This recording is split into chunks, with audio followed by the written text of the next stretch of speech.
स्वातंत्र्यवीर सावरकर हे एक शतपैलू व्यक्तिमत्व. द्रष्टे राजनीतिज्ञ हा त्यांचा अतिशय मोलाचा पैलू. शस्त्रसज्ज राष्ट्र ही काळाची गरज आहे हे जाणून त्यांनी सतत सैनिकीकरणाचा पुरस्कार केला आणि लेखण्या मोडून बंदुका हाती घेण्याचं आवाहन केलं. आपलं खच्चीकरण करण्यासाठी ब्रिटिशांनी केलेल्या शस्त्रबंदीच्या कायद्याला त्यांनी जोरदार विरोध केलाच आणि तो गीतातूनही व्यक्त झाला.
शस्त्रपूजनाच्या या कार्यक्रमानंतर मी स्वातंत्र्यवीर सावरकर रायफल रेंजचे श्री विश्वजित शिंदे यांना आपलं मनोगत व्यक्त करण्यासाठी मंचावर आमंत्रित करतो. स्वातंत्र्यवीर सावरकर राष्ट्रीय स्मारकाच्या शस्त्रपूजनाच्या कार्यक्रमाचं सगळ्यांना सहर्ष स्वागत. त्याचबरोबर सगळ्यांना हजर असलेल्या सगळ्या लोकांना आणि ऑनलाईन असलेल्या सगळ्या लोकांना दसऱ्याच्या खूप खूप शुभेच्छा. आज आम्हा रायफल शूटिंगवाल्यांसाठी सर्वात मोठा दिवस असतो, कारण आमचा खेळच शस्त्राचा आहे आणि मग शस्त्रपूजन म्हणजे आमचा वर्षाचा सर्वात मोठा सणच म्हणायला हरकत नाही. आणि या सणाच्या निमित्ताने आम्ही सगळ्यांनी शस्त्रपूजन केलंच आहे. आमच्या सगळ्यांच्या बंदुकांची पूजा झाली, सगळ्या शस्त्रांची पूजा झाली आणि त्याचबरोबर आम्हाला फार हर्ष होतो आहे की आज वर्षभर आम्ही काय केलं त्याचा एक छोटासा अहवाल तुम्हाला आम्ही द्यावा.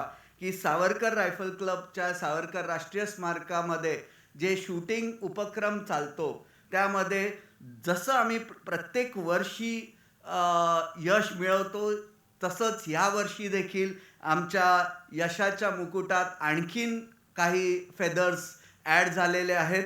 आणि त्यात सर्वात महत्त्वाचा उल्लेख करायचा तर आमच्या सावरकर स्मारकामध्ये जन्माला आलेली आणि त्यानंतर अनेक राष्ट्रीय आंतरराष्ट्रीय राष्ट्रीय स्पर्धेंमध्ये पदक मिळवलेली वेदांगी तुळजापूरकर ह्या आमच्या रायफल नेमबाजाची महाराष्ट्र शासनाने क्रीडा क्षेत्रातला सर्वोच्च पुरस्कार म्हणजेच शिवछत्रपती पुरस्कार देऊन सन्मान केला. मला अभिमान वाटतो की ही आमची 2006 जेव्हा आमचं नवीन नाविन्यपूर्ण रिनोव्हेटेड शूटिंग रेंज झाले तिथेच हिचा जन्म झाला, इथेच प्रॅक्टिस झाली आणि ती आज छत्रपती पुरस्कार विजेती झाली. त्याचबरोबर आणखीन एक मुलगी जी आमच्याच शूटिंग रेंजची श्वेता शिरवाडकर जी नेमबाजी पण करते आणि सेलिंग पण करते, तिला देखील सेलिंगमध्ये शिवछत्रपती पुरस्कार मिळाला.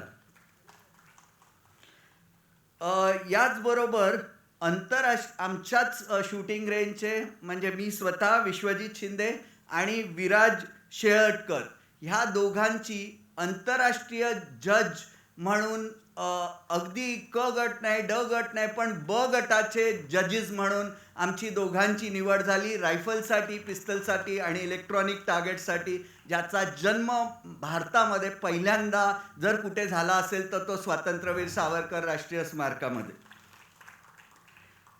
त्याचबरोबर मला अभिमान वाटतो की ह्या वर्षी आमचे नेमबाजांनी 1, 2, 3 नव्हे तर तब्बल 143 पदके जिंकली अनेक स्पर्धांमध्ये. मग ते राष्ट्रीय स्पर्धा असो, अखिल भारतीय स्पर्धा असो, स्टेट चॅम्पियनशिप, आंतरशालेय अशा अनेक स्पर्धांमध्ये. आणि त्या 143 पैकी 65 हे सुवर्ण पदकं होती.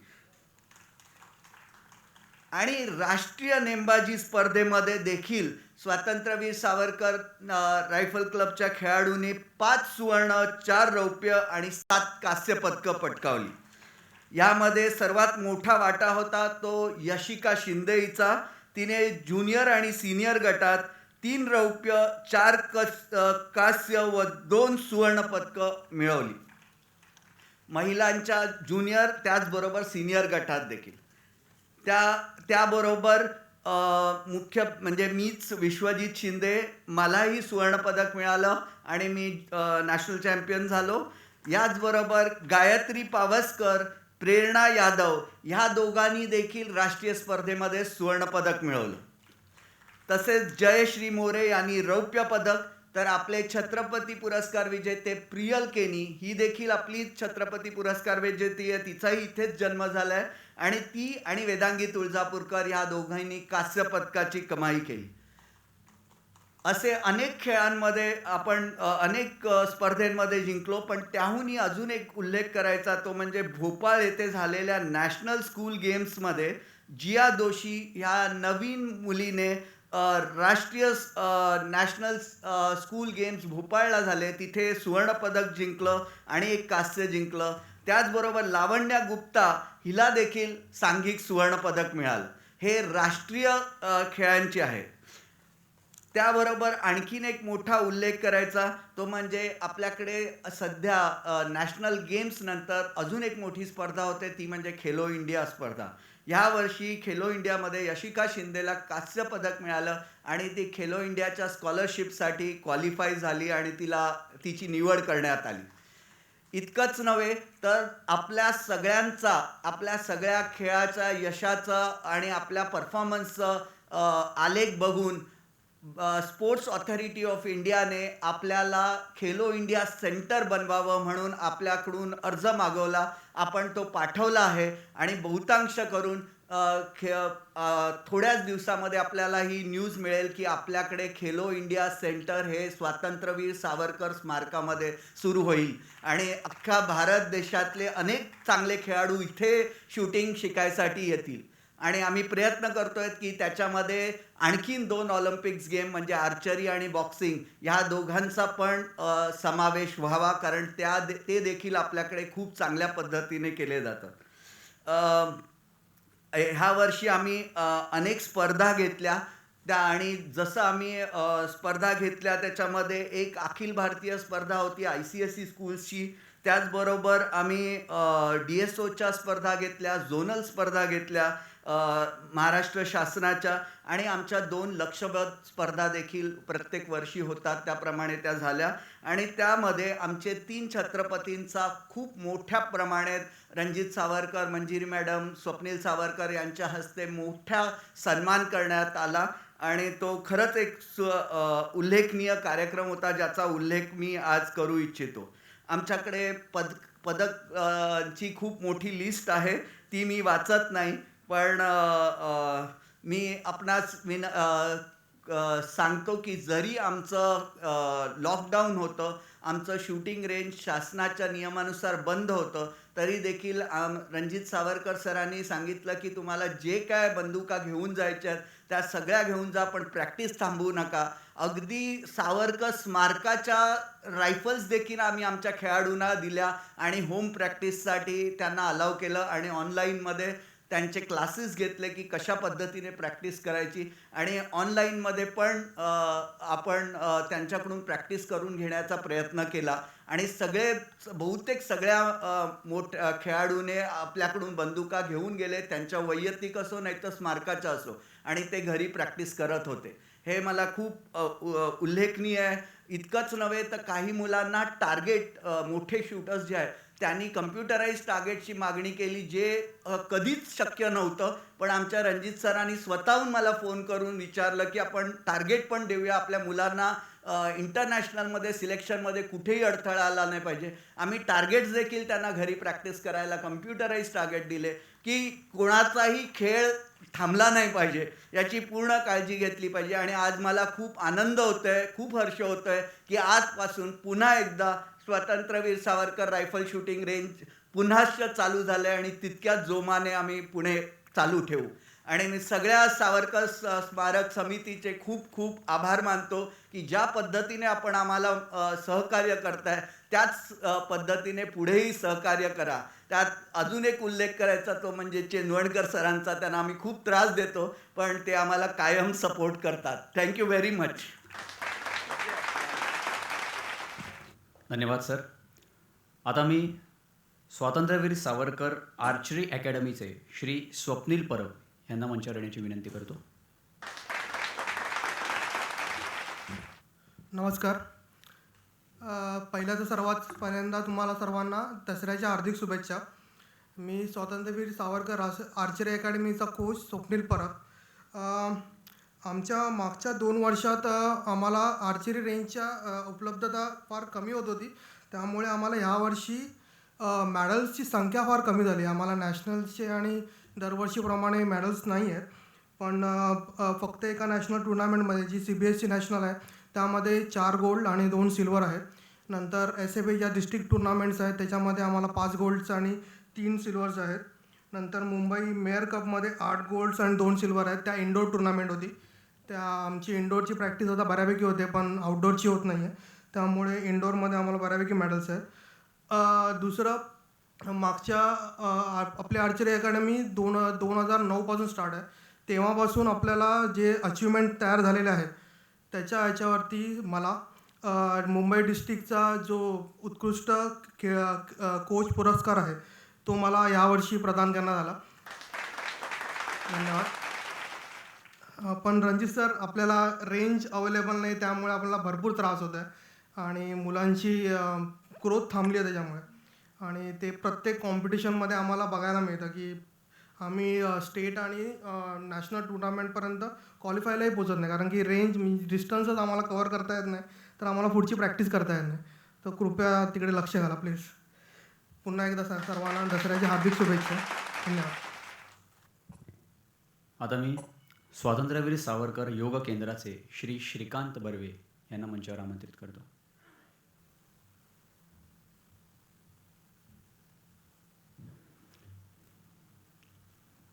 सभी भाई बहनों को प्रणाम. मैं श्रीकांत बर्वे, पतंजलि स्वामी रामदेव जी का जो संस्था है उनकी तरफ से जो योग क्लासेस चलते हैं स्वतंत्रवीर सावरकर स्मारक में, वह मेरे टीम के साथ मैं चलाता हूँ. 2008 से हम लोग यहाँ हैं, करीबन 12 साल पूरे हो चुके हैं. और जैसे विश्वजीत शिंदे और भाई आर्चरी के भाई, उन्होंने इतने मेडल मिले वगैरह मिले, मेरे पास वैसा कुछ बताने लायक नहीं है. लेकिन कुछ सैकड़ों सीनियर सिटीजन को मॉरल बूस्टिंग करके और ऑनलाइन योगा सिखा के कोरोना से बचाया है, उतना क्रेडिट तो मैं ले सकता हूँ. और मॉरल बूस्टिंग ये बहुत बड़ा ज़रूरी है. अभी जब मैं ऑनलाइन क्लास लेता हूँ और सीनियर सिटीजन को बोलता हूँ, यदि आप मेरे साथ जुड़े रहेंगे 1 घंटा सवा घंटा, तो आपको कोरोना नहीं मार सकता है. ये यदि बूस्टिंग यदि देते हैं तो कोरोना असल में नहीं मार सकता है. हमारे साथी श्रीपाद काले जी, जिनका हार्ट का ऑपरेशन हो चुका था, हार्ट का ऑपरेशन होने के पहले वो 108 सूर्य नमस्कार करते थे डेली. अभी ऑपरेशन होने के बाद भी उन्होंने 108 तक जो है 6 महीने में 108 करने लगे.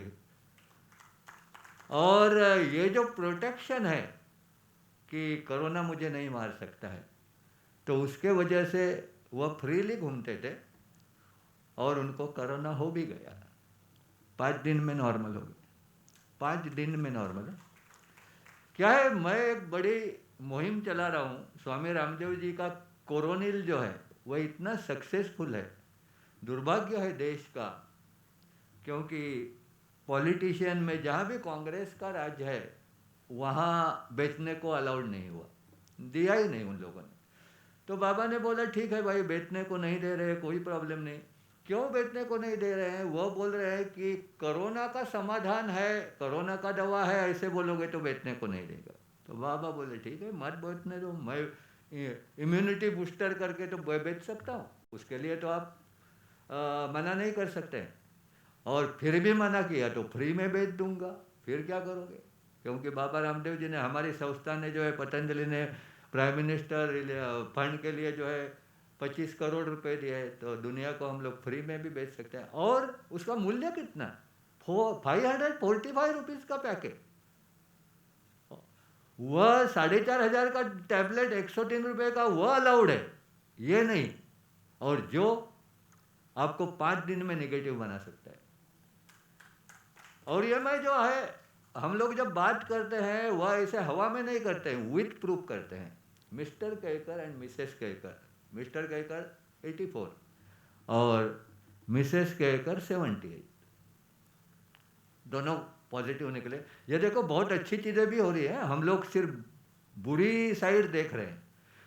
तो वह दोनों पहुंच गए हिंदुजा में, उनका टेस्ट हो गया, बाद में 2 दिन के बाद रिपोर्ट आया. उनके दोनों बच्चे जो है फॉरेन में, तो उन्होंने बताया कि जाकर हिंदुजा में एडमिट होना.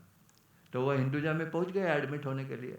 तो वहाँ के जो सज्जन डॉक्टर थे वह बोले, केलकर जी, मेरे हिंदुजा में आप सेफ नहीं हो, आप होम क्वारंटाइन कर सकते हो? बोलते हैं हाँ मेरा 2 BHK, ये तो बोलते हैं 2 BHK तो आपका जगह है ना, आप होम क्वारंटाइन कीजिए। वो बोलते हैं लेकिन बेटे ने बोला है एडमिट होने के लिए। बोलते हैं लगाओ फ़ोन बेटे को। तो बेटे को समझाया कि तू डॉक्टर है या, वो बोलता मैं भी डॉक्टर हूँ, काहे का? IT का। तो तेरे बाप का मैं का ज़्यादा केयर कर सकता हूँ या नहीं? नहीं, बोलते आप तो होम क्वारंटाइन होने दो उनको। कहीं भी ऑक्सीजन का लेवल 95 के नीचे गया तो हम उनको एडमिट कर लेंगे। तो उन्होंने पूरा बहुत अच्छा काम कर रहे हैं, नहीं तो डॉक्टरों के हाथ में आया हुआ बकरा हुआ कोई छोड़ता नहीं है, ठीक है। तो उन्होंने उनका होम क्वारंटाइन कर दिया। आगे जाकर उनके पड़ोसी है भिड़े करके, उन्होंने पूछा आपका क्या क्या राय है? मैं बोला तुरंत जो है मैं आपको भेजता हूँ कोरोनिल, वो चालू करो। तो उन्होंने चालू कर दिया। दूसरे दिन उसको जो है ना जुलाब होने लगे। वो भिड़े को बोलता है अरे ये कोरोनिल से जुलाब हो रहा है। बोल देखो, मैं बोला बाकी डॉक्टर ने क्या दिया है? डॉक्टर ने हेवी एंटीबायोटिक दिया हुआ था, उसके वजह से जुलाब हो रहे थे। तो मैं बोला हरिद्वार को फ़ोन लगाओ। तो हरिद्वार में फ़ोन लगा। हरिद्वार में एक 5 डॉक्टरों का जो है एडवाइजरी ग्रुप बैठा हुआ है। तो उनके कांटेक्ट में आए डॉक्टर गुप्ता। तो डॉक्टर गुप्ता ने बोला कि ये कोरोनिल इतना पावरफुल है, नॉर्मली तो 3 दिन में ही हो जाता है नेगेटिव, लेकिन आप सीनियर सिटीजन है, आपको हो सकता है 7-8 दिन लगे। वैसे तो 5 दिन में गारंटी से आप पॉजिटिव नेगेटिव हो जाओगे। तो ठीक है। तो उन्होंने जो है 5 दिन के बाद टेस्ट किया, नेगेटिव आ गया। उनको भरोसा नहीं हुआ क्योंकि ये जो टेस्टिंग में ये है ना, वह भी गारंटी नहीं। दो जगह टेस्ट किया तो एक पॉजिटिव दिखाता है, एक नेगेटिव दिखाता है। तो उन्होंने जो है दूसरी जगह टेस्ट किया, वह भी नेगेटिव आया। इतना खुश हो गया वो आदमी, हरिद्वार फ़ोन किया, बोलता है आपने बोला वैसा नेगेटिव हो गया, आगे का क्या है? वो बोलता है आगे जो है, आगे 4-5 दिन के बाद आपको बहुत वीकनेस आएगा और वो 5-6 दिन रहेगा और बाद में ठीक हो जाएगा।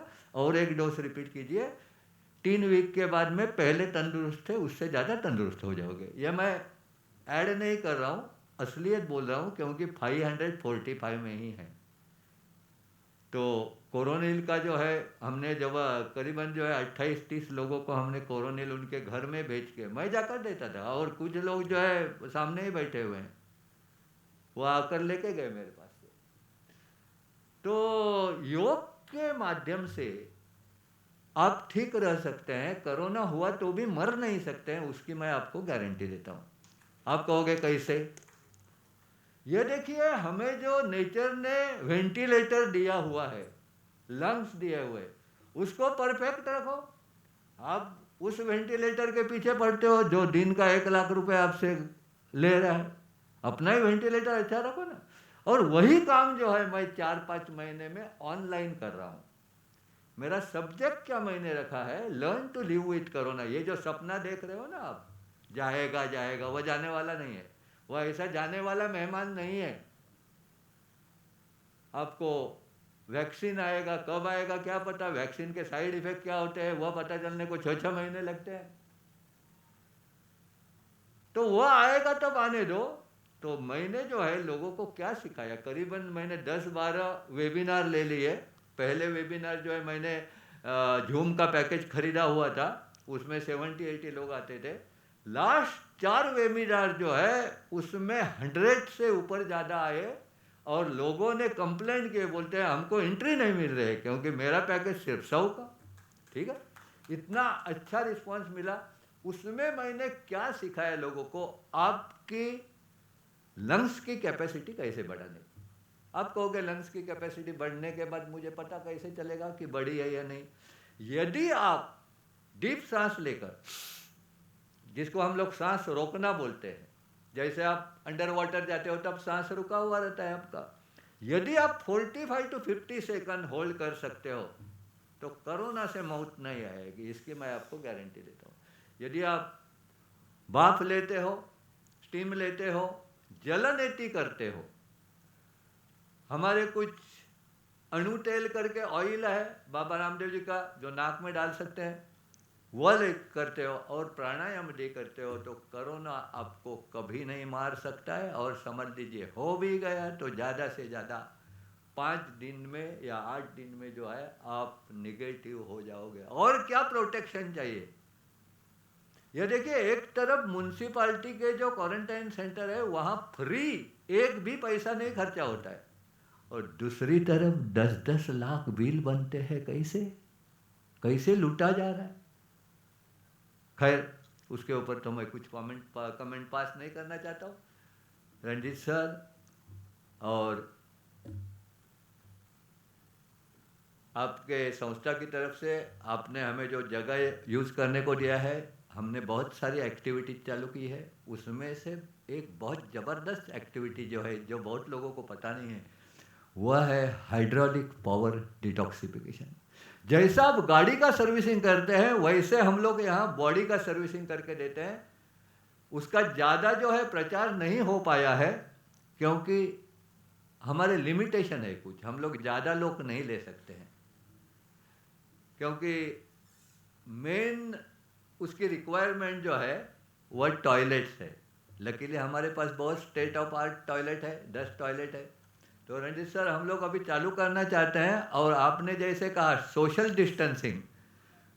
डिस्टेंसिंग रख के ही चालू करेगा। मैं 10 टॉयलेट है, 10 ही लोग लेंगे हम लोग, 10 से ज़्यादा लेंगे नहीं। तो आप जल्दी से जल्दी हमको परमिट कीजिए, 10 ही लेंगे। हाँ, उसमें लॉस भी हुआ तो कोई बात नहीं। यह देखिए, बॉडी का सर्विस, गाड़ी का सर्विसिंग करते हैं वैसे हम लोग बॉडी का सर्विसिंग करके देते हैं। डॉक्टर नारायण राव जो एमडी डॉक्टर है, खुद एमडी डॉक्टर है, वह पूरे एलोपैथी के दवाई के विरोधक है। उससे कैसे लूटा जाता है और कैसे बॉडी आपका और डाउन होता है वह बताते हैं। तो उनके मार्गदर्शन में, ये एमडी डॉक्टर के मार्गदर्शन के अंडर ये बॉडी सर्विसिंग होता है। सर्विसिंग करके जब गाड़ी आती है, आप स्टार्टर मारते हो, लगता है ना गाड़ी नई है, नई हो गई, वैसा बॉडी नया हो जाता है। तो जिनको उसका आनंद लेना है वो आप ले सकते हैं। अभी रंजीत सर ने बोल ही दिया है कि चालू कर दो, मतलब हमारी बैच अगले वीक से चालू हो जाएगी, क्योंकि हम लोग पूरे तैयार बैठे हुए हैं। मेरे पास ये भी है, 30-35 लोग जो है वेटिंग लिस्ट में है ऑलरेडी। उनको सिर्फ बोलने का है पैसा ट्रांसफ़र करो तो आ जाएगा, ठीक है। और एक चीज़ मैं आपको बताना चाहता हूँ कि आपका वेट मेंटेनेंस, मतलब यंग लड़कियों को जो बहुत बड़ी समस्या है, ये मेरी खुद की समस्या है। क्योंकि मेरी बेटी जो है, जो 30 साल की है और 100 kg के ऊपर है, मुझे दुख लगता है कि मैं लोगों के वेट कम कर सकता हूँ। ऊपर वाला भी सीधा नहीं है, देखो वो बोलता है अपने बेटी का करके दिखा, वो मेरे साथ कोऑपरेट नहीं करती है। तो जिन माता पिताओं के ओबेस बच्चियों के प्रॉब्लम है, वह दुख जो है मैं महसूस करता हूँ। और वह ओबेसिटी मेंटेनेंस का हम लोग रंजीत सर चालू करना चाहते हैं। उसकी जगह भी आपके पास बहुत अच्छी है, टेरेस बहुत अच्छी जगह है, क्योंकि उसमें एक बहुत महत्वपूर्ण जो एक्टिविटी है रोलिंग मतलब आप साउथ इंडिया में या महाराष्ट्र में मंदिर के अराउंड में जो भक्त लोग हैं, हाथ ऊपर करके ऐसे रोल करके जाते हैं, तो उससे जो है वेट कंट्रोल करने में बहुत फायदा होता है। उसका ये बताता हूँ मैं। हम लोग आपण पोळपाटावर पिठाचा गोळा घेतो और इससे बेलते हैं ना, बस वह भी इफेक्ट आता है जब रोलिंग करते होता, ठीक है। और वह ऑलरेडी टेस्टेड है।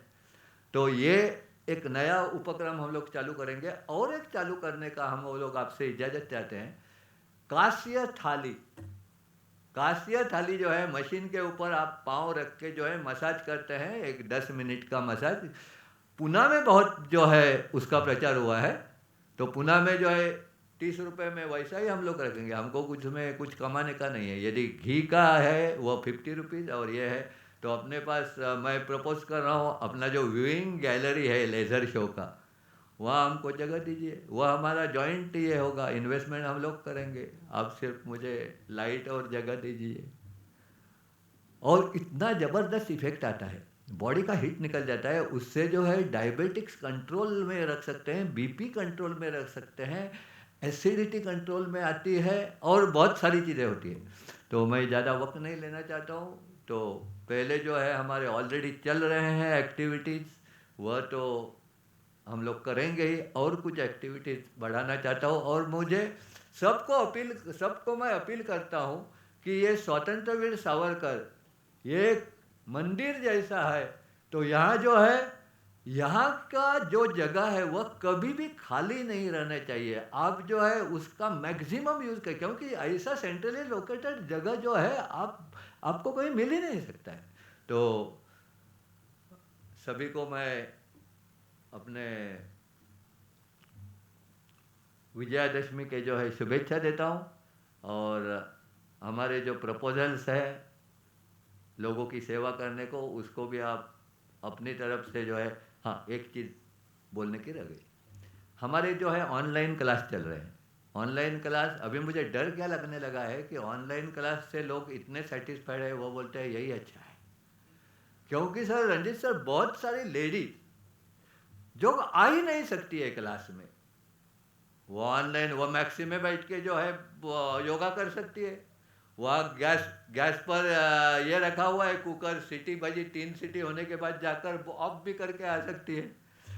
तो मुझे अभी डर लगने लग रहा है ये ऑनलाइन वाला। तो अभी हम लोग जब चालू करेंगे तब हम लोग ऑनलाइन भी रखेंगे और हमारा रेगुलर। ऐसे भी लोग हैं, अरे भाई चालू करो, उस बहाने तो घर से निकलेंगे बाहर, तरस रहे हैं घर से बाहर निकलने के लिए।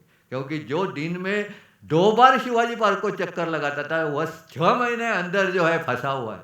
ठीक है, तो वह भी हो जाएगा। हाँ, तो बात क्या हो गई कि हमने सबको अपील किया कि जिस सावरकर स्मारक के वजह से अपने क्लास चलते थे, आपके हेल्थ हम लोग मेंटेन करते हैं, सावरकर स्मारक के जितने भी एम्प्लॉयज़ है, रंजित सर ने किसी का पगार नहीं काटा है। ठीक है रंजित सर, ये बहुत बड़ी बात है। उसको जो है दिल चाहिए। हाँ ठीक है, उसमें क्या है, कोई ना कोई वह लड़े से अपने सिपाही और वह मेजर साहब का नाम होता है, वैसा बात है ये। ठीक है, तो वैसा बात है। तो हाँ, तो हमने सबको अपील किया कि उनके वजह से हमारे ये क्लास चल रहे। तो अभी आप तो आ नहीं रहे हो, क्लास का 200 रुपया दे भी नहीं रहे हो, हम लोग इनडायरेक्टली कुछ तो हेल्प करें। तो आप जो है जो डोनेशन देना चाहते हैं, डायरेक्ट जो है नंबर दे दिया यहाँ का, और आपको सुनकर आश्चर्य होगा, मतलब मुझे जो पता चला है करीबन 58-59,000 रुपीज़ का डोनेशन डायरेक्ट आ गया। मुझे खुशी ये क्या हुई कि 12 साल लोगों की सेवा करके कम से कम इतना तो वैल्यू है मेरे वर्ड को। तो इसी के साथ सभी को धन्यवाद। ओम। और यहाँ जो है हम आपको हमारी ऑनलाइन क्लास है उसका भी जानकारी देंगे।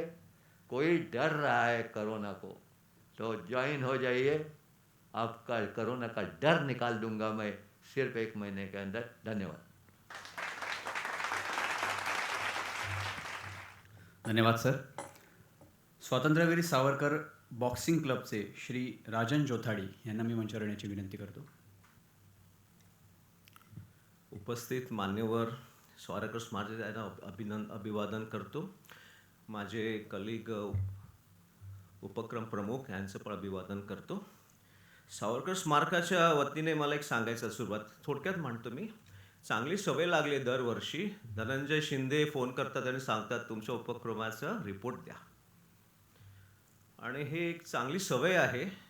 हे अशासाठी की आपण वर्षभर सगळे उपक्रम प्रमुख काम करतो, मनाने काम करतो, मेहनत करतो। स्पोर्ट्स असू दे, कल्चरल कुठले पण असू दे क्षेत्रामधले, ड्रॉइंग असू दे, पण मनापासून काम करतो। कारण या संस्थेचे व्हायब्रेशन असे की सगळ्या पॉझिटिव्ह गोष्टी घडतात, आणि हे एक महत्त्वाचा दुवा आहे माझ्यासाठी। मी नेहमी जेव्हा मला संधी मिळते मी म्हणतो की इथे आलेले कोचिंगचे 2-3 तास हे सुवर्ण काळ असतो माझ्यासाठी। अख्ख्या दिवसातला थकवा जातो, ते वेगवेगळ्या स्तराच्या मुलांमध्ये, विद्यार्थ्यांमध्ये आपण रमतो, त्यांना शिकवतो, त्यांच्यावर कम्युनिकेशन करतो, इतकं सुख मिळतं। हा एक भाग झाला। पण रिपोर्ट लिहिण्याने काय झालंय की वर्षभरामध्ये तुम्ही काय काय केलं ह्याचं तुम्हाला जेव्हा लिखाण करता तेव्हा लक्षात येतं की तुम्ही भरपूर काय चांगलं केलेलं आहे, आणि हाच मुद्दा पकडून मी सेक्रेटरी आहे मुंबई डिस्ट्रिक्टचा. माझ्या सगळ्या ॲफिलिएटेड क्लबना पण विनंती केली आहे की सगळ्यांनी रिपोर्ट लिहावा ॲन्युअल, जेणेकरून रिपोर्ट झाल्यानंतर त्यांचं विश्लेषण त्यांना स्वतःला करता येईल आणि जिथे काही त्रुटी असतील, जिथे काही चांगल्या गोष्टी जातील ह्याच्यावरती लक्ष देऊन अजून चांगलं काम करायला इन्स्पायर होईल.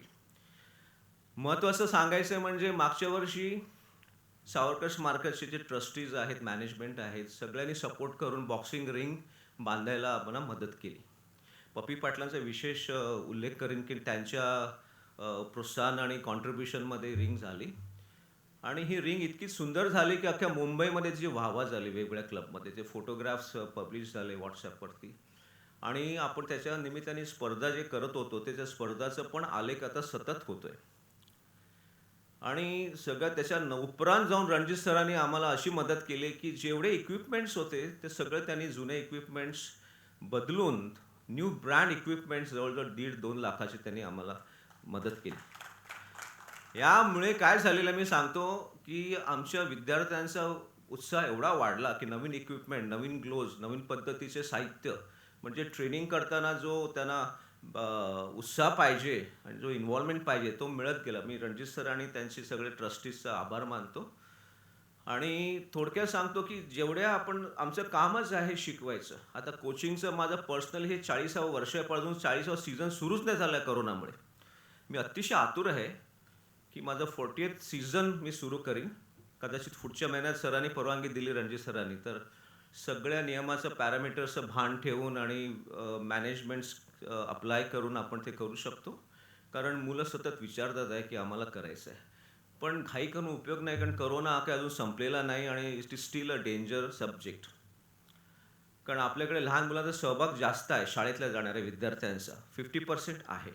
त्यात मुली पण आहेत, मुलं पण आहेत, त्यामुळे आपल्याला काळजी घेतली. पण म्हणून त्यासाठी मी अगदी घाईत नाही आहे, पण सगळं सावधतेने करायचं आहे.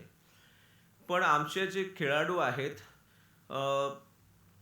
त्यात एक सर्वात पहिल्यांदा एकच बॉक्सरचं मी तुम्हाला रेकॉर्ड सांगतो, नंतर जनरलमध्ये सांगेन.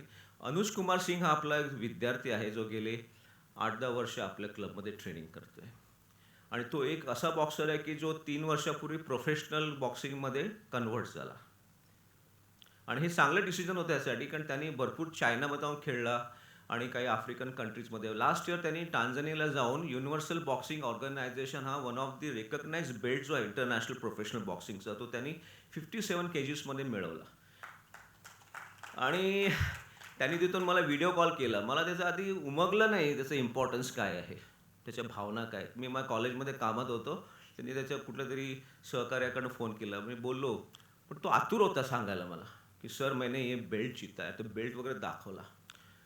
आज त्याचं वाहवा सगळ्या स्तरावर ते समाजात होतं आहे. तो एका गरीब घरातून आलेला आहे आणि आता तो या पुढच्या महिन्यात परत टांझानियाला दुसऱ्या बेल्टच्या डिफेन्ससाठी जातो आहे आणि स्पॉन्सर्स शोधतो आहे. त्याला मी सांगितलं जे स्पॉन्सरशिप करायचं आहे ते कोणावरती डिपेंड न राहता अशा लोकांकडे जा जे तुला खरंच मदत करू शकतील.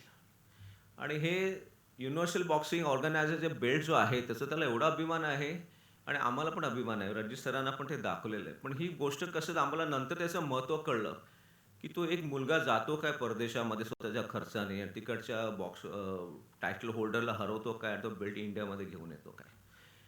आता आपले जे खेळाडू आहेत जवळजवळ 7-8 वर्षापासून ते 42 वर्षापर्यंतचं सगळे एज कॅटेगरी आपल्याकडे शिक्षक. काही जण कॉम्पिटिशन लेवलसाठी आपल्याकडे येतात तर काही लोक फिटनेससाठी येतात. आपण त्यांना सगळ्यांना एकाच पद्धतीने त्याची तांत्रिक बाजू समजावून सांगतो, शिकवतो.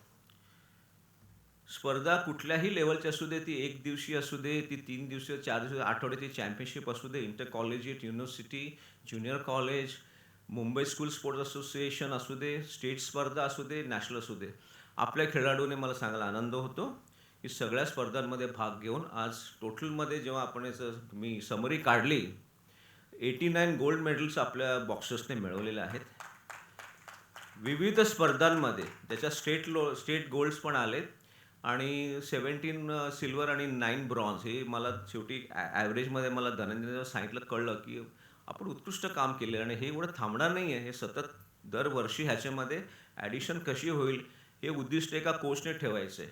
दुसरी गोष्ट, या लॉकडाऊनमध्ये मी काय शिकलो, 7 महिने घरीच आहे.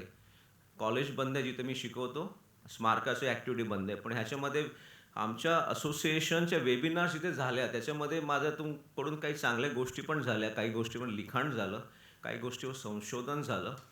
आता 12 महिने जेव्हा सावरकर स्मारकाचा क्लब चालतो आणि आम्ही दर दिवशी येतो इथे, नो रेस्ट नो ब्रेक दर दिवशी असतो.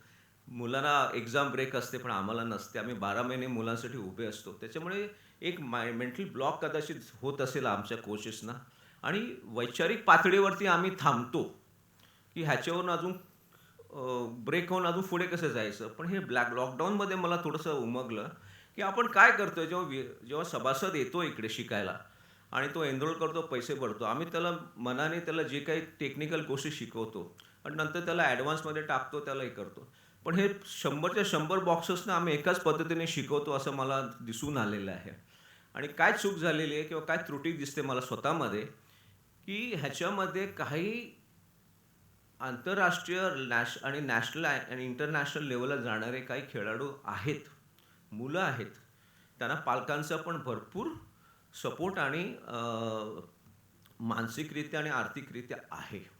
तर मी आता यावेळेला असं डिसाईड केलेलं आहे की काही लहान मुलांमधून 3 ते 4 प्रत्येक गटामध्ये मुलींमध्ये मुलांमध्ये निवडून त्यांच्यावरती जास्त काम करायचं, जेणेकरून ही मुलं आपल्या कुटुंबाचं, आपल्या संस्थेचं, स्मारकाचं आणि स्वतःचं सगळ्यांचं नाव काढतील आपल्या या खेळामध्ये.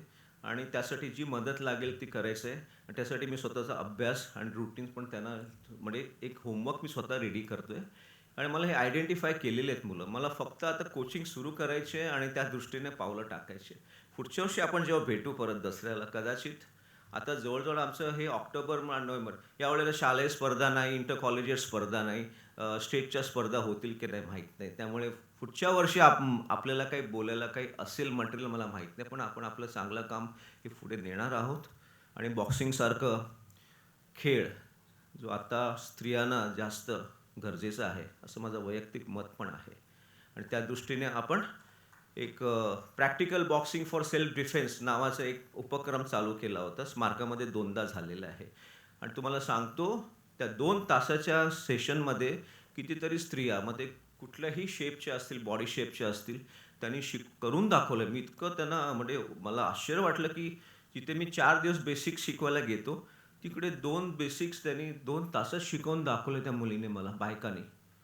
आणि काय अचाट अनुभव आहेत. आणि आजच्या या सगळ्या सामाजिक परिस्थितीमध्ये स्त्रियांनी आत्मसंरक्षणासाठी किंवा त्यांच्या सोशल कॉजसाठी, स्वतःच्या आत्मसन्मानासाठी असे खेळ, साहसी खेळ घेतलेच पाहिजे, शिकलेच पाहिजे. आणि आपले सावरकर स्मारक ह्यासाठी त्यांना एक मोठी उपलब्धता आहे असं मी मानतो. धन्यवाद. पुढच्या वर्षी भेटूया. दसऱ्याच्या शुभेच्छा सगळ्यांना. आणि बॉक्सिंगचं जे काही काम झालेलं आहे ह्यासाठी मी वैयक्तिक समाधानी आहे. पण समाधान कधी एक बॉर्डर लाईन नसते, त्याच्यावरती अजून ॲडिशन करायचं आमच्या कोचेसचं काम आहे. हेच मी आपल्या सगळ्या बाकीच्या उपक्रमाच्या प्रमुखांना मी विनंती करतो की आपल्याकडून जास्तीत जास्त चांगलं काम घडावं आणि स्मारकाचं नाव अजून या समाजामध्ये, या देशात चांगलं व्हावं ही माझी मनापासूनची इच्छा आहे. धन्यवाद. स्वातंत्र्यवीर सावरकर आयुर्वेद केंद्राचे प्रमुख वैद्य श्री नंदकुमार मुळे यांना मी मंचावर येण्याची विनंती करतो. नमस्कार. उपस्थित मान्यवर, त्यांना मी अभिवादन करतो. आणि आज विजयादशमीच्या निमित्ताने दसरा तर आहेच, पण विजयादशमी आहे, विजय आहे. विजय मिळालेला आहे आधी अशा शस्त्रांनी. शस्त्रपूजन आपण करतो, परंतु शस्त्रपूजनामध्ये शस्त्र या शब्दाचीच मुळात व्याख्या अशी आहे की शल हिंसायाम. जे हिंसा करते ते शस्त्र.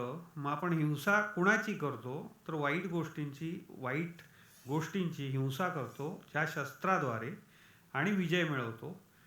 त्या विजयाचा आजचा दिवस विजयादशमी. तर आता आपल्याला मी आयुर्वेद आणि आरोग्य या विषयात जे आपलं इथे काम चालतं, तर स्वातंत्र्यवीर सावरकर आपल्या केंद्रामध्ये आयुर्वेदाचं एक सल्ला केंद्र आहे. तिथे आम्ही काही औषधी देतो. मी स्वतः 100% आयुर्वेदाची प्रॅक्टिस 27 वर्ष विलेपार्लेला करतो. आत्ताच्या काळामध्ये कोरोनाचा एक माहोल आहे, कोरोनाचा मोल म्हणजे कोरोना, माझं मत असं आहे, होता, आहे आणि राहणारच. TB सुद्धा होता, आहे आणि राहणारच. त्याच्याबरोबर आपल्याला जगायचं आहे, कारण आता ती वेळ आलेली आहे. लस जरी आली तरी लस ज्यांना दिली जाईल ती फक्त दिसतील तेवढ्यांनाच दिली जाईल. प्रत्येक पेशंट काय पॉझिटिव्ह असेल, त्याचे सिम्पटम असे चांगले दिसतील अशातला काय भाग नाही. त्याच्यामुळे आपल्याला त्याच्यासोबत जगायचं आहे. आणि सोबत जगायचं आहे म्हणजे काय, तर आरोग्य साक्षरता हा विषय फार महत्त्वाचा आहे. आता आरोग्य साक्षरता म्हटल्यावर हा आपल्या बाळबोध मराठीतला शब्द आहे. तर आपल्याला असंच वाटतं की हे शहर आहे, इथे खेड्यातले लोक कुठे आहेत, इथे अशिक्षित लोक कुठे आहेत. पण माझं असं स्पष्ट मत आहे की आरोग्य साक्षरतेला श्रीमंत, गरीब किंवा सुशिक्षित, अशिक्षित हा भेद नाही. तो सेन्स आहे, sense of well being. Sense म्हणजे मला चांगलं कसं वाटतं. आत्ता असे बरेचसे लोक आहेत की आपण साध्या भाषेत सांगायचं तर वेगवेगळ्या आजारांमध्ये त्यांचे रिपोर्ट पॉझिटिव्ह आहेत, पण त्यांना कसलाच त्रास होत नाही कुठल्याही आजारामध्ये. आणि असे बरेच सगळे लोक आहेत की ज्यांचे रिपोर्ट निगेटिव्ह आहेत, पण त्यांना त्रास बराच काही होत असतो. तर त्या ठिकाणी इम्युनिटी हा प्रश्न ऐरणीवर येतो. तसंच या कोरोनामध्ये सुद्धा इम्युनिटीचा प्रश्न आत्ता ऐरणीवर आलेला आहे आणि तो आपल्याला सगळ्यांना आपल्या स्वतःसाठी हाताळायचा आहे. आणि तो हाताळण्यासाठी आयुर्वेद हा एकमेव मार्ग आहे. आत्तासुद्धा तुम्हाला सांगतो, माझा दवाखाना एकही दिवस बंद नाही. माझ्याकडे बरेच पेशंट आले, बरेच पेशंट पॉझिटिव्ह होते, त्यांना आम्ही बोलवलं नाही, परंतु त्यांना व्हॉट्सॲपवरती बोलून त्यांना काही औषधं कोणामार्फत पाठवली. ते रिपोर्ट त्यांचे निगेटिव्ह येईपर्यंत औषधं दिलेली आहेत, रिपोर्ट निगेटिव्ह आहेत. असे आमच्याकडे डाटा आहेत. आत्ताच्या परिस्थितीमध्ये बऱ्याचशा पेशंट लोकांनी ॲडमिट केलं कोरोना पॉझिटिव्ह आहे म्हणून, पण डिस्चार्ज करताना त्यांची निगेटिव्ह टेस्ट केली गेली नाही. तुम्ही घरी जा, क्वारंटाईन राहा, 7 दिवसांनी कामावर जा. पण कामावर तर घ्यायला हवं. कामावर घेताना लोक म्हणतात की तुमचा निगेटिव्ह रिपोर्ट घेऊन या. अशा वेळेला आम्ही अशा लोकांना औषधं दिलेली आहेत. त्यांचे रिपोर्ट आयुर्वेदिक औषधाने, बर्वे साहेबांनी मगाशी सांगितलं, पण मी खात्रीने सांगतो 3 दिवस, 5 दिवस, 7 दिवस एवढ्यात रिपोर्ट निगेटिव्ह येतात व्यक्तीच्या सहनशक्तीप्रमाणे. आत्ता प्रकार असा आहे की सगळीकडे कोरोनाचं औषध म्हणून हा काढा घ्या, तो काढा घ्या. काढे चांगले लागतात चवीला, लवंग, दालचिनी वगैरे येते. मग चांगले लागले म्हटल्यावर पेला काढं लोक पित आहेत. कुणाला कावीळ झाले, कुणाला पाईल झालं, कुणाला ॲसिडिटी झाली आहे, परत आमच्याकडेच येत आहेत. मग अशा परिस्थितीत माणूस मिसगाईड होतो आहे. पण असं आहे की इम्युनिटी कमी होण्याची कारणं कुठली? इम्युनिटी आजाराने कमी होते, औषधाने कमी होते, लाईफस्टाईलने कमी होते, अशी बरीच कारणं आहेत. वयानुसार वेगवेगळी कारणं आहेत. तर हे समजून जर घ्यायचं असेल तर आपल्याला आयुर्वेदाचं केंद्र हे सावरकर स्मारकाचं बरंच चांगलं काम चालतं. गेली 2.5 वर्ष मी त्याच्या आधी जवळजवळ 2-3 वर्ष साठे वैद्य येत होते. बऱ्याच लोकांच्या भेटीगाठी होतात, रिपोर्ट चांगले आहेत. आणि दुसरा महत्त्वाचा विषय असा आहे की आत्ताच्या काळामध्ये सगळेच दवाखाने बंद आहेत. मग ज्यांना कोरोना नाही त्यांनी कुठल्या डॉक्टरकडे जायचं? कारण कोरोनापेक्षा भीती नको कुत्रावर, भीती जास्त आहे लोकांना की बाबा कोरोना मला झाला तर काय. बरं, ताप आला, साधा सर्दी खोकला आला तर प्रत्येक माणूस म्हणतो मला कोरोना असेल ना. मी तुम्हाला उदाहरण सांगतो, गव्हर्नमेंटचा सुद्धा प्रोटोकॉल आहे. गव्हर्नमेंट हॉस्पिटलमध्ये एखादा सर्दी तापाचा पेशंट गेला, आत्ताच नव्हे, जानेवारी फेब्रुवारीपासून, तर पहिलं त्याला 2-3 दिवस औषध द्यायचं आहे सर्दी ताप खोकल्याचं. त्याला रिस्पॉन्स नाही आला, जे असेल ते ॲलोपॅथीत दिलं जातं, पण अँटीबायोटिक वगैरे, आणि त्याला जर रिस्पॉन्ड नाही केलं तर नंतर टेस्ट करायचे. पण बऱ्याचशा डॉक्टरनी दवाखाने का बंद ठेवले? कारण ही भीती आहे डॉक्टरना. ज्या दवाखान्यामधला पेशंट बाहेर गेला आणि आजूबाजूची कुजबूज असते ना, अरे मला कोरोना नसेल ना, टेस्ट करून बघूया. त्याने टेस्ट करून बघितली. टेस्ट करून बघितल्यावर काय झालं, त्याला त्यांनी प्रोटोकॉलप्रमाणे त्याच्या संपर्कात आलेले त्या दिवसाचे लोक, तो ज्या डॉक्टरकडे गेला होता त्या डॉक्टरचा दवाखाना, नंतर त्या डॉक्टरकडे आलेले त्या दिवसाचे सगळे पेशंट, असं करून जो प्रोटोकॉल सगळा बंद पडला. त्याच्यामुळे एक प्रकारचं असं भीतीचं वातावरण तयार झालेलं आहे. आजार आहे, भयानक आहे, पण इतर आजार जसे भयानक आहेत तसंच भयानक आहे. तुम्ही एक सांगा, आपल्या स्वातंत्र्यवीर सावरकरांच्या काळामध्ये ज्या वेळेला प्लेगची साथ आली, त्या प्लेगच्या साथीमध्ये आपल्याला लक्षात असेल, कुठेतरी वाचनात आलं असेल की नाक्यानाक्यावर मुडदे पडले होते. तशी तर अवस्था झालेली नाही. म्हणजे तेवढा तो भयानक आजार नाही आहे. तो न्यूमोनियासारखाच आहे. फक्त त्याला जेवढं ॲग्रिवेट करून सांगितलं गेलं आहे, तेवढं ॲग्रिवेट करून प्रत्येक आजाराला सांगायला पाहिजे. प्रत्येक आजाराचे वेगवेगळे डाटे काढले पाहिजेत. तरच त्याची लोकांच्या मनातली भीती दूर होईल. पण आज मी विजयादशमीच्या निमित्ताने एवढं नक्की सांगतो की आपल्याला जर स्मारकातर्फे परवानगी मिळाली तर पुढच्या आठवड्यापासून नियमित स्वरूपात आपलं केंद्र चालू राहील. ज्यांना उत्तम मार्गदर्शन पाहिजे असेल त्यांना उत्तम.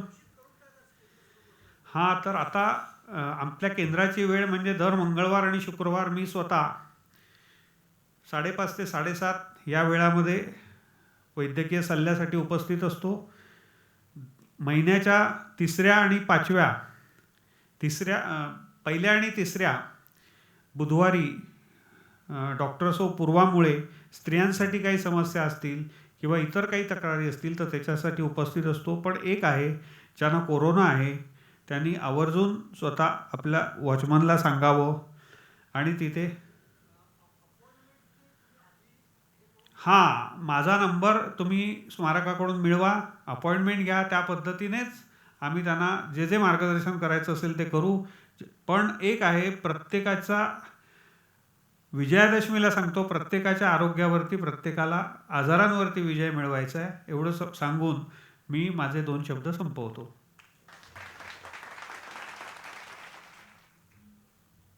धन्यवाद सर. आता आपण ह्या कार्यक्रमाची सांगता वंदे मातरमने करणार आहोत. वन्दे मातरं सुजलां सुफलां मलयज शीतलां सस्यश्यामलां मातरं वन्दे मातरं शुभ्रज्योत्स्नां पुलकितयामिनीं फुल्लकुसुमितद्रुमदलशोभिनीं सुहासिनीं सुमधुरभाषिणीं सुखदां वरदां मातरं वन्दे मातरं कोटिकोटिकण्ठ कलकलनिनादकराले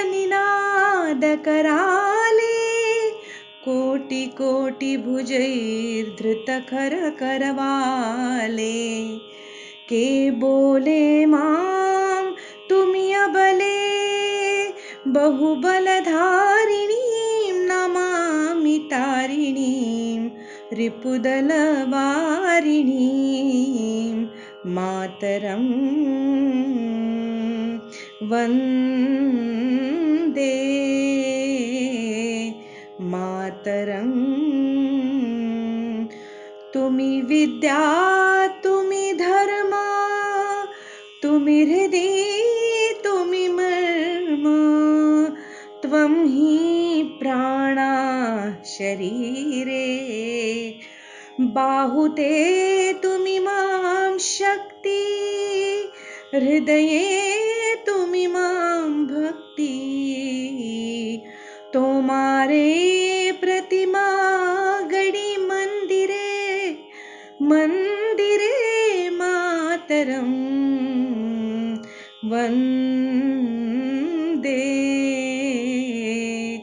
मातरं त्वं हि दुर्गा दशप्रहरणधारिणी कमला कमलदल विहारिणी वाणी विद्या दायिनीं नमामि त्वां नमामि कमलां अमलां अतुलां सुजलां सुफलां मातरं श्यामलां सरलां सुष्मितां भूषितां धरणीं भरणीं मातरं वन्दे मातरं वन्दे मातरम्. जय